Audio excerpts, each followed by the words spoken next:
Hot shit. Hot shit. Here it. In the spring of 1863, residents and travelers through Colorado Territory feared for their lives as account after account of vicious murders were reported and lone riders disappeared, only for their bodies to be later found hidden in the brush of the mountainsides. The murders were a mystery. No one knew who was responsible, as they left no clues. Numerous lookouts were posted throughout the regions of the killings, but they had no idea who to look for. The first victim was found in May 1863, his corpse mutilated and the heart hacked out of his chest. During that summer, 25 more people were attacked and killed in a similar fashion. Only when a wagon was attacked along a road to Fairplay, Colorado, and the driver was lucky enough to get away, were the murderers finally recognized. They were Felipe and Jose Espinosa, who led a gang made up of their cousins, who soon took on the nickname of the Bloody Espinosas. The Espinosas, who came from Veracruz, Mexico, had witnessed the killing of 6 family members when their town was shelled by the U.S. Navy during the Mexican-American War. Living near the village.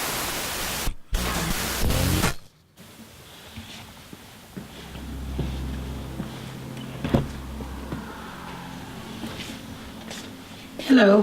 Hi. How are you today? I'm doing good. How are you? I'm good. I was just wondering if you could tell me a little bit about the Espinosa brothers.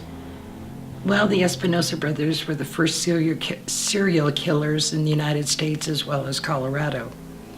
But if you stop and you look at the timeline of their history, it's really kind of understandable because they were living in the valley during the Mexican-American War.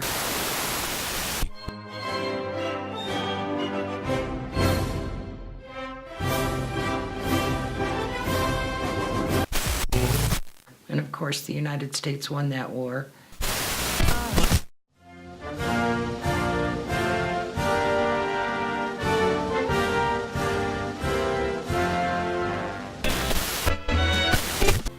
And so they lost. So in essence, they lost their country because now they belong to a new country. My family originated here in the valley in the San Rafael area. And all I have heard is hearsay, passed down from family. But I remember my auntie who passed away about 20 years ago, she was in her 90s when she passed away. She said that those boys hadn't started out being bad boys. They weren't good boys. They'd done a little horse thieving and they'd done some other things. They came from a pretty poor family.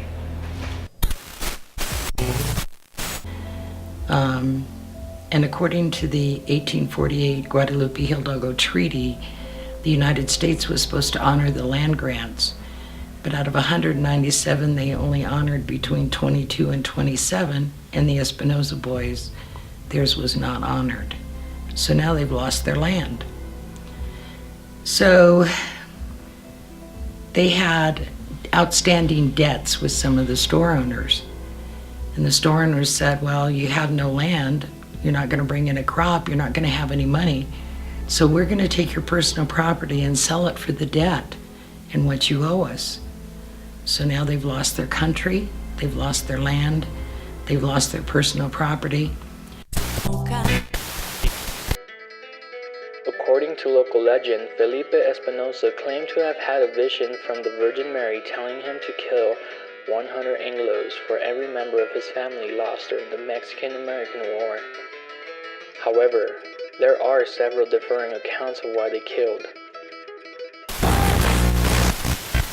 Is that they had stole some horses from some soldiers. And the soldiers came to retaliate. And the boys weren't home, the Espinosa boys weren't home.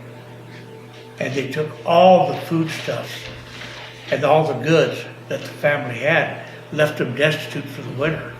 And that's what really got them upset. And that's when they went on the vengeance trail, I guess you'd say. Mm-hmm. And I just remember hearing those stories from the old folks. So here you have families that have really lost everything. They have nothing else to lose but their lives. So they got mad and they killed an Anglo. Had it been me, I'd have probably killed more than one. The frustration was really high and things weren't really fair. I think it was revenge. They said that they abused their mother and their sister, and they left them without any supplies for the winter. And they didn't just take it out on soldiers, but then they took it out on white people. They were angry at the white people, blamed them. Although they were being told that they now had certain rights because they were American citizens, but you also had a big language barrier. Anyway, after they killed this Anglo, they got scared because there was a full contingent of soldiers over at Fort Garland, and so they went over the pass, which was probably the Sango de Cristo Pass that the Indians used, and ended up in the wet mountains. And from there, they killed people and took what they needed along the way till they got up to Leadville. And in Leadville, a posse came after them and they started heading south again. At that time, the two Espinosa boys were Vivian and Felipe. But during that time, Felipe was killed. Vivian was killed, and Felipe kept going south. And eventually, he picked up his nephew, Juan. So as they came further south and they tried to attack a man and a woman, again, the federal government actually put a bounty on their head and sent Tobin out to use his tracking skills to find the murderers and bring them in, dead or alive. Accompanied by the detachment of 15 soldiers, Tobin, who also just happened to be a cousin of the Espinosas, set out to find the outlaws. A few days later, Tobin left the camp alone. According to Tobin, within just a few days, he had tracked down the outlaws. Oh yeah, Tom Tobin? Yeah. Yeah, he went after him and snuck upon them and killed both Juan and Felipe. And they cut off their heads. Yeah. Brought it back to the, I don't know if it's Fort Massachusetts, Fort Garland at that time, but he brought back their heads in a sack to claim the reward. supposedly when he got back to the fort, he rolled their heads across the floor of the commandant to prove that they were dead. For a while, I thought that was just, a story. But it actually made it into the report that went back to Washington, D.C. So it gives a little bit of credence to that probably did happen. Although he anticipated receiving the $2,500 reward on their heads, he only received $1,500.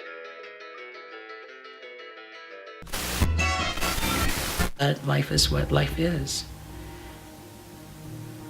I look at them and I understand all of their frustration, and I understand their anger. And some of that still exists today, because people want the Espinosa boys not to be remembered as the first serial killer, because that's easy to say, but to understand the timeline and what drove them to that point. And that's understanding history, and that's sharing history, but that's also understanding the generation that stands in their shoes today.